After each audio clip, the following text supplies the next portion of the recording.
तसेच इथून राजपूरला जातात, समोर राजपूर आहे आणि हा जो माझा एवढा बोलणं आहे ना ते सगळ्यांपर्यंत पोहोचवलं पाहिजे. बघाल ना तुम्हाला खरंच इच्छा होईल की यायचं. स्किप करत जाऊ नका, व्हिडिओ पूर्ण बघत जा. नमस्कार मंडळी, मी निकिता तुम्हा सर्वांचं आपल्या नवीन ब्लॉगमध्ये स्वागत करते आहे. आणि आज पप्पा आणि मी चाललो आहे दिघीला बंदर आहे ते आत्ताच बांधलं ना पप्पा, आत्ताच थोडे वर्ष झाले बांधले. तर तिकडे जाऊन आपण इन्फॉर्मेशन घेऊया काय झालं. आणि पहिल्यांदा चालले मी. तर पप्पा तुम्ही गेलाय?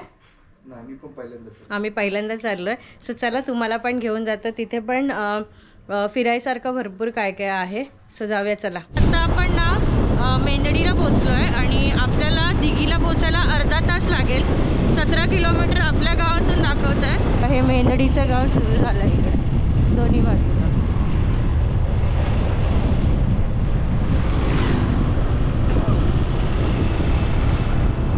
बोरलीच्या मार्केटमध्ये आपण जात होतो ना तेव्हा मी बोललेली तुम्हाला की शिस्ताचं झाकमाता देवीचं मंदिर, हे मंदिर त्या डोंगरावर आहे. तुम्हाला दिसत असेल मंदिराचं कळस एवढ्या उंचावर ते मंदिर आहे. तर आपण कधीतरी जाऊ त्या मंदिरात तेव्हा मग ब्लॉग करूया. खूप छान आहे तिथून पण व्ह्यू एवढा भारी भेटतो ना आणि एकदम भारी वाटत.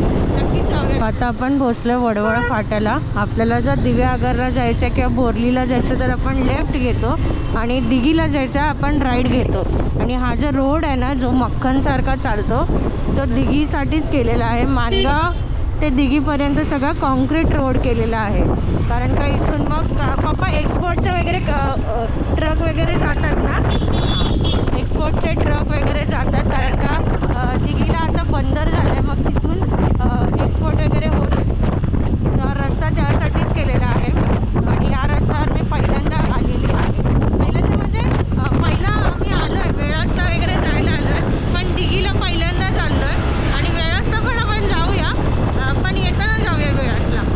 इकडच्या सगळ्या गावांमध्ये ना देवीची पालखी वगैरे मिरवली जाते. बघा हा वेळास गाव आहे आणि इथे पण देवीची पालखी आहे. इकडे देवीची पालखी येते बाहेर.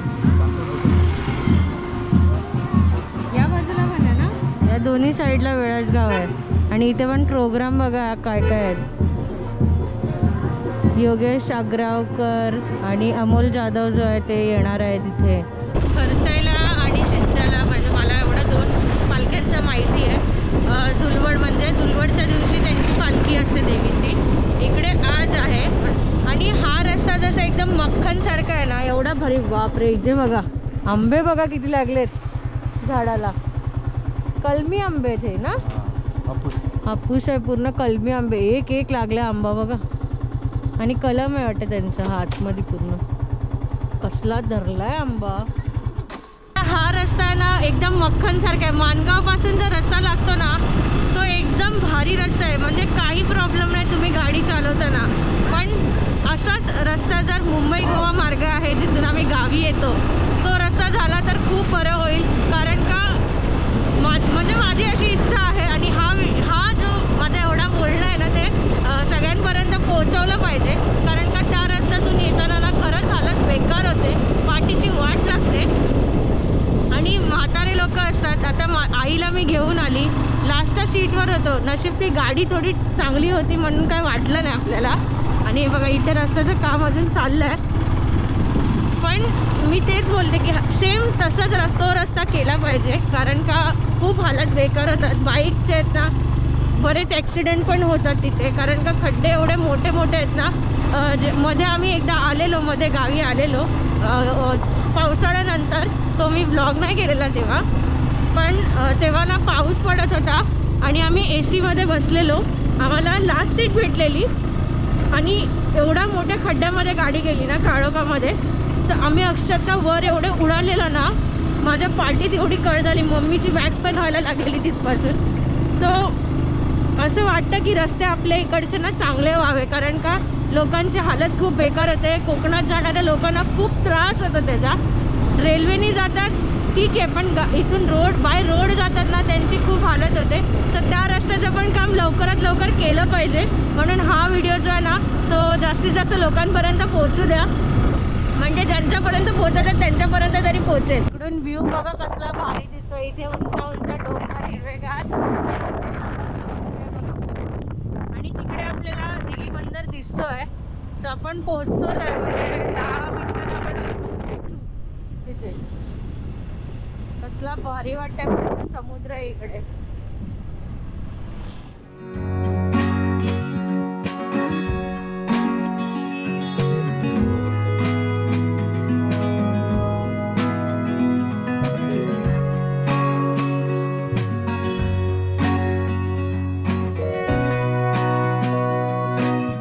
आणि आपण पोहोचलेलो आहोत.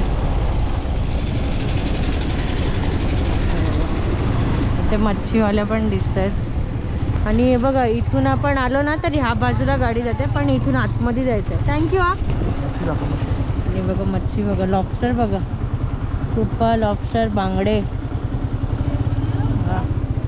म्हणजे आपण मच्छी घेऊन जाऊ शकतो. आणि हा समुद्र बघा केवढा मोठा, आणि बोटी पण आहे तिथे. तिथे ना बोट लागली आहे, पण इथे जेटीला पोचलो आहे, दिघी जेटी. इथून बोटी पण सुटतात, तर आपण इन्फॉर्मेशन काढूया कुठल्या कुठल्या सुटतात, काय कसं. आणि ही जी बोट आहे ना ती इथून दिघीवरून आगरदांडाला जाईल. आणि शेवटची फेरी 8 ते 9:30 पर्यंत असं लिहिलं आहे तिथे. आणि हे बघा केवढी मोठी बोट आहे, त्याच्यामध्ये कार आणि बाईक पार्किंग आहेत. इथून बाईक जाणार, आपण तर जाणार नाही. आणि समोरच असेल मला वाटतं आगरदांडा. तिथे पण एक बंदर आहे त्या बाजूला. ते जे आहे ना ते रोह्याच्या रस्त्यावरून आपण जातो ना मुंबईला, तेव्हा दिसतं. नमस्कार काका, तुमचं नाव सांगाल मला? माझं नाव प्रवीण मयेकर. आणि तुम्ही मला सांगाल दिघी जेटीवरून बोटी वगैरे कशा निघतात, कोणत्या कोणत्या जागेवर बोटी जातात वगैरे सगळं सांगाल? या जागेवरून ही जेटी आहे, दिघी जेटी आहे. इथून जातात दांडावर, या आगरदांडा म्हणून आहे. आगरदांड्यावर या बोटी जातात. तसेच इथून राजपूरला जातात. समोर राजपूर आहे. ओके, म्हणजे तिथून त्या समोरवरून राजपूरवरून जंजिरा किल्ला जवळ आहे. अच्छा. इथून गेले, या दांड्यावरून गेले तर तुम्हाला परत तिथून बाईक किंवा गाडी वगैरे करून तुम्हाला तिथं जावं लागते. अच्छा. इथून दुसरी जी बोट मिळते ते डायरेक्ट राजपूरला जाते. अच्छा. राजपूर नंतर मग तिथे त्या साईडला मुरुड वगैरे आहे, अलिबाग रस्ता. अच्छा, म्हणजे तिथून तुम्हाला अलिबागला जायचं तर आपण जाऊ शकतो. अलिबागला जाऊ शकतो, रेवस, मांडवा इकडे जाऊ शकतो. अच्छा. आणि ही जेटी आता म्हणजे चालू होऊन किती वर्ष झाली आहेत? हे 5 ते 6 वर्ष झाली आता नवीन जेटी झाली. आणि इथे मच्छीमारी वगैरे होते ना? खूप मच्छीमारी होते. लिलाव पण होत असते? लिलाव पण होतो. लिलाव इथे दिघीला होतो, कोळीवाड्यात, आदगावला होतो, भरडखोलला होतो, श्रीवर्धनला होतो. आणि लिलाव सकाळी होत असेल ना? सकाळी जसा मोसम, पाण्याचा मोसम असेल त्याप्रमाणे बोटी येतील त्याच्याप्रमाणे लिलाव असतो. पण शक्यतो सकाळीच असतो आणि दुपारी असतो. दुपारी पण असतो का? म्हणजे बोटी येण्याच्या म्हणजे समा बोलतात. जो पाणी भरती ओट असं काय असतं त्यावेळेला ते समा बोलतात. सम्यावर सर्व अवलंबून असतो त्या लोकांचा. Okay okay. आणि हा कोलीवाड्यामध्ये आता शिमग्याचं हे चालू आहे, तर मच्छीमारी नाही ना? आता मच्छीमारी जरा कमी प्रमाणात, कारण त्यांचा पण सण आहे, सगळ्या लोकांचा सण आहे. त्यांचे कामगार वगैरे सर्व आता सणाच्या निमित्ताने बाहेर गेलेले असते. ओके. म्हणजे गावोगावी त्यांच्या गावाला गेलेले असते. अच्छा, ठीक आहे, चालेल, थँक्यू. काकांनी आपल्याला छानपैकी माहिती इकडची दिघी जेटीवरची दिलेली आहे. जर तुम्ही जर इथे येताय आमच्या गावाला रायगडमध्ये किंवा श्रीवर्धन साईडला, आणि तुम्हाला जर मुरुडला इथून जायचं आहे किंवा तिथून पुढे काशीद बीच वगैरेला जायचं आहे तर इथून पण बोटी आहेत. तर तुम्ही इकडनं पण येऊ शकता. आणि आता आपण पुढे जाऊया. आता ॲक्च्युली आम्ही आलेलो म्हणजे हे पण दाखवलं आणि मच्छी दाखवायला पण आलेलो. पण आता होळीचे सण चालू आहेत, म्हणजे 7 दिवस बंद आहे सगळं. सो आपण आता नेक्स्ट स्पॉटवर जाऊया. आपल्या ही जेटी बघा इथून.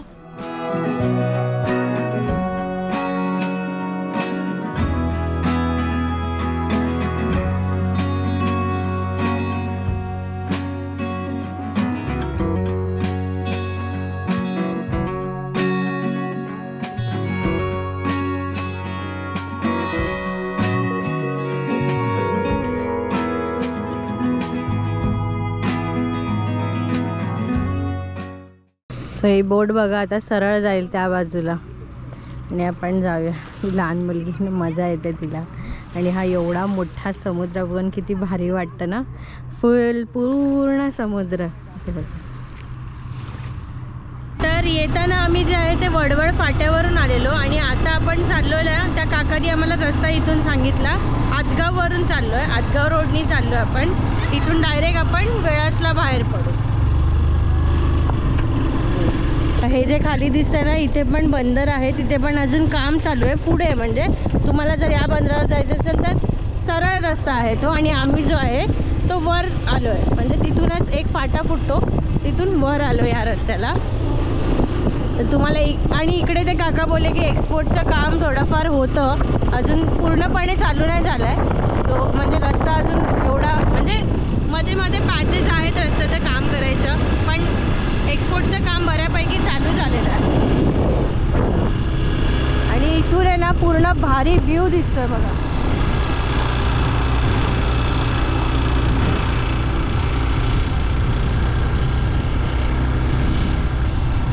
आणि जर तुम्ही ह्या रस्त्याला आलात ना, तर तुम्हाला एक गोष्ट बघायला मिळेल जी मला बघायला मिळाली आहे, आणि एवढी भारी आहे ना, दाखवते पुढे जाऊन. आता आम्ही आतमध्ये चाललो आहे, बाईक बाहेर उभी केली आणि पुढे चाललो आहे. खूप भारी वाटतं यार इथून. तुम्ही बघाल ना, तुम्हाला खरंच इच्छा होईल की यायचं करून. कोकणात नक्की भेट द्या. पूर्ण कोकण जे आहे ना ते फिरायला एवढं भारी आहे ना, खूप भारी आहे. कोकणामध्ये खूप गोष्टी आहेत जे तुम्हाला खूप आवडतील. आपण पूर्ण आलो आहे डोंगरावर, डोंगराच्या मध्ये आहोत. तर रस्ता जो आहे, आणि इथे तुम्हाला दिसतोय तो मुरुड जंजिरा किल्ला दिसतोय मध्ये, हा जंजिरा किल्ला आहे. आणि एवढा भारी व्ह्यू आहे ना, तुम्ही कॅमेऱ्यातून बघताय, मी डोळ्यातून बघते, माझं ते एवढा भारी वाटतं ना इथून. आम्ही येता येता त्या रस्त्यातून दिसतोय तो मुरुड जंजिरा. बरं झालं त्या काका भेटले आपल्याला आणि त्यांनी आपल्याला सांगितलं पूर्ण पाण्याच्या मध्ये किल्ला आहे बघा. ते मध्ये ना बीच आहे, मला वाळू दिसते तिथे, बीच टाईप पण आहे, पण तिथे काहीतरी काम चालू आहे, म्हणजे तिथून गाड्या जात आहेत. सो तिथे बीच असेल कदाचित, मला वाळू दिसते. आणि इथे तो जो बंदर आहे तो आहे वाटतं, हो तोच आहे तिथे, इथून दिसतोय बघा. आणि समोर पण बोटी लागल्या, तिकडनं बोटी ज्या आहेत त्या मुरुडला पोचतात. चला 5 मिनटं इथे थांबूया आणि छान असा व्ह्यू डोळ्यामध्ये कॅप्चर करून घेऊया आपण.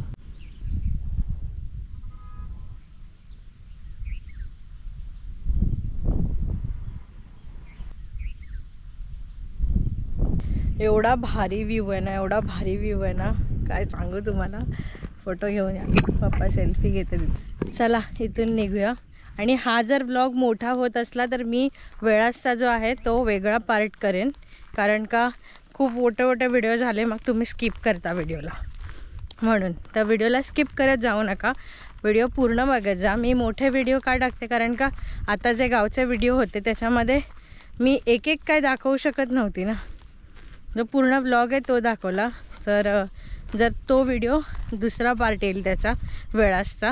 आणि इथून खाली उतरताना बघा पूर्ण समुद्र दिसतोय, समुद्र.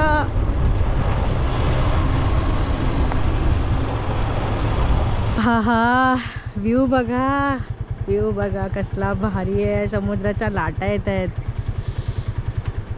हे बघा, सगळीकडे पूर्ण निळागार समुद्र आहे. लाटांचा आवाज एवढे छान वाटतात ना ऐकायला. आणि भरतीचा टाइम आहे आणि वाटतं मध्ये तिथे बोट आहे की नाही, वाटत बोट आहे असं वाटतंय. हा समुद्राचा असा आवाज ऐकते ना लाटांचा, तेव्हा एकदम मन शांत होतं.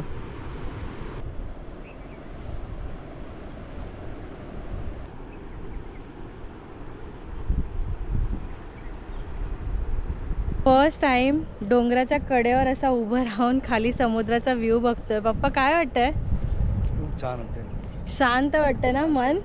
समुद्राचा आवाज किती येतो बघ, एवढं भारी वाटतंय ना. हा त्यामुळे लाटांचा आवाज बघ. आणि बघा ना एवढा, म्हणजे आपण अजून तिथून वाटतं हा रोड पप्पा इकडनं खाली जातोय दिसतोय ना, तिकडे समुद्राच्या जवळच जाणार आहे आपण. पण समुद्राच्या जवळ तर जाऊच, पण इथे जो वरून जो व्ह्यू आहे ना तो बघायला वेगळाच वाटतं ना पप्पा. पूर्ण समुद्र शेवटपर्यंत समुद्र समुद्र आहे. हा मी जेव्हा आपण उतरत होतो ना तर मी बोलली हे काय आहे, इथे काय दिसतंय मला.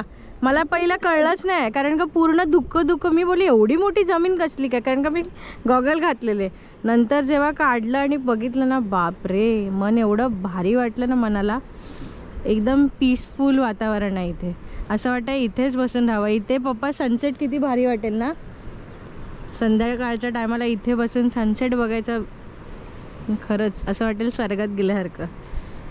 चला आपण खाली जाऊया आता.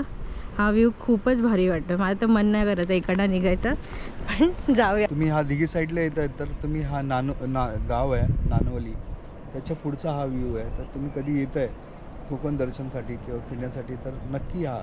त्या वडवळ फाटून आला त्याच्यानंतर तो असा राऊंड आहे फिरायला, तो समुद्राच्या बाजूने पूर्ण जातो. हा पूर्ण आतला रस्ता. ह्या रस्त्यावर मी पहिला, तुम्ही आलाय तर मी पण त्या काका नसते काका भेटले आणि खरंच त्यांनी आपल्याला सांगितलं ना तसंच पूर्ण हा जो कडा, ही कडा आहे ना ती पूर्ण समुद्राच्या बाजूची आहे. तर इकडनं एवढं भारी वाटतं ना.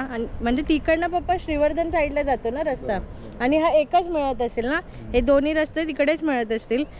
पण हे बघा, तुम्ही जर येताय ना तर आदगर ना काय बोलले, आदगाव मार्गे या. त्या काकाने म्हणजे दिघीला तुम्ही आला तर तिथून पुढून रस्ता. तुम्ही कोणाला पण इकडे विचारला ना दिघीला येऊन, कोण पण तुम्हाला सांगेल. रिक्षावाले भेटले ना त्यांना विचारा, ते लोक तुम्हाला प्रॉपर रस्ता सांगणार. बरोबर. जाऊया आता पुढे, जाऊया आपण खालून, तिथे व्ह्यू एन्जॉय करूया आता.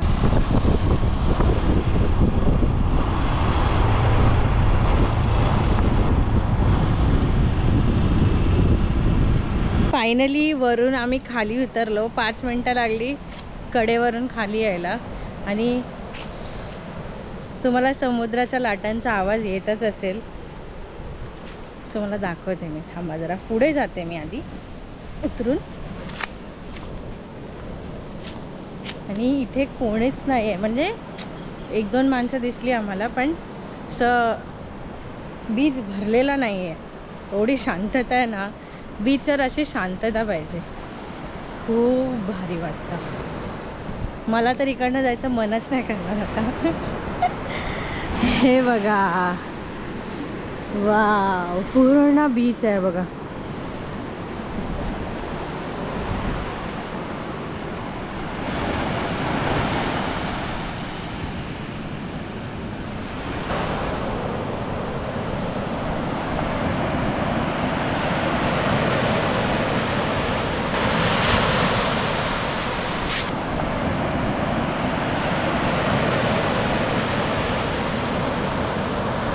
व्हिडिओ काढता काढता शॉर्ट घेता लाट पूर्ण पायावर, माझे शूज भिजले. हे बघ पूर्ण व्हाईट लाटा येत आहेत. आणि इथे ही वाळू नाही, ही रेती आहे. तर रेती आहे ना पप्पा, ही रेती आहे पूर्ण. आणि ह्याच्यावरून एकदम ती जाते ना लाट, तर पूर्ण असं हे चमचम करते. बापरे, लाटा बघ थोडी मोठी आली.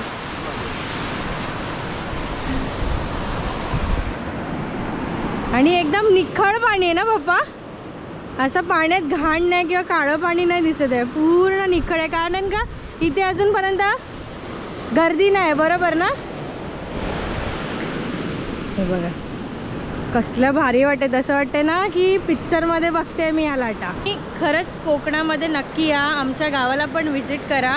खूप सुंदर सुंदर जागा आहेत आणि मला पण या जागा माहिती नव्हत्या, म्हणून मी एक्सप्लोअर करते. मी आणि पप्पा एक्सप्लोअर करतो आहे. पप्पाच आले तर मी बोलली की का नको जाऊया आपण, आपल्या कोकणातल्या जागा आहेत, आपल्या गावातल्या त्या जागा आहेत त्या एक्सप्लोअर करूया आणि तुमच्यापर्यंत पोचूया. म्हणजे जर तुम्हाला कोकणामध्ये यायचं आहे, आमच्या गावच्या साईडला यायचं आहे, जर तुम्ही श्रीवर्धनमध्ये येतात, दिव्यागरमध्ये येतात, तर या जागा पण नक्की व्हिजिट करा. शांत समुद्र आहे, एवढं भारी वाटतं ना. नक्की या. मी आता दुपारच्या टायमाला आली आहे, पण तुम्ही संध्याकाळच्या टायमाला इथे जर आलात आणि तुम्हाला सनसेट बघायला मिळेल ना, असे मूवमेंट आहेत ना जे खूप भारी असतात. ते आपण आपल्या डोळ्यांनी बघितलं ना, कॅमेऱ्यातून आपण व्हिडिओमधून बघतोच, पण आपल्या स्वतःच्या डोळ्यांनी बघतो ना, तेव्हा ते एक प्रसन्नता असते ना, ती खूप वेगळी असते. आणि नक्की या तुम्ही. आमच्या गावाच्या साईडला म्हणजे दिघीला किंवा श्रीवर्धनला जे काही स्पॉट्स आहेत फिरण्याचे, ते नक्की व्हिजिट करा. मी सांगते नक्की या, कारण का खरंच तुम्हाला आवडेल. हा जो पूर्ण व्हिडिओ आहे तो आम्ही इथेच एंड करतो आहे, कारण का खूप मोठा व्हिडिओ येईल, जसं मी मगाशी म्हटले. तर आजचा हा व्हिडिओ जो आहे दिघी पोर्टचा आणि हा समुद्र बघण्याचा तो कसा वाटला ते कमेंट करून नक्की सांगा. व्हिडिओ आवडला असेल तर व्हिडिओला लाईक करा, शेअर करा आणि सबस्क्राईब करा. भेटू अशाच व्हिडिओमध्ये. तोपर्यंत काळजी घ्या. Bye bye.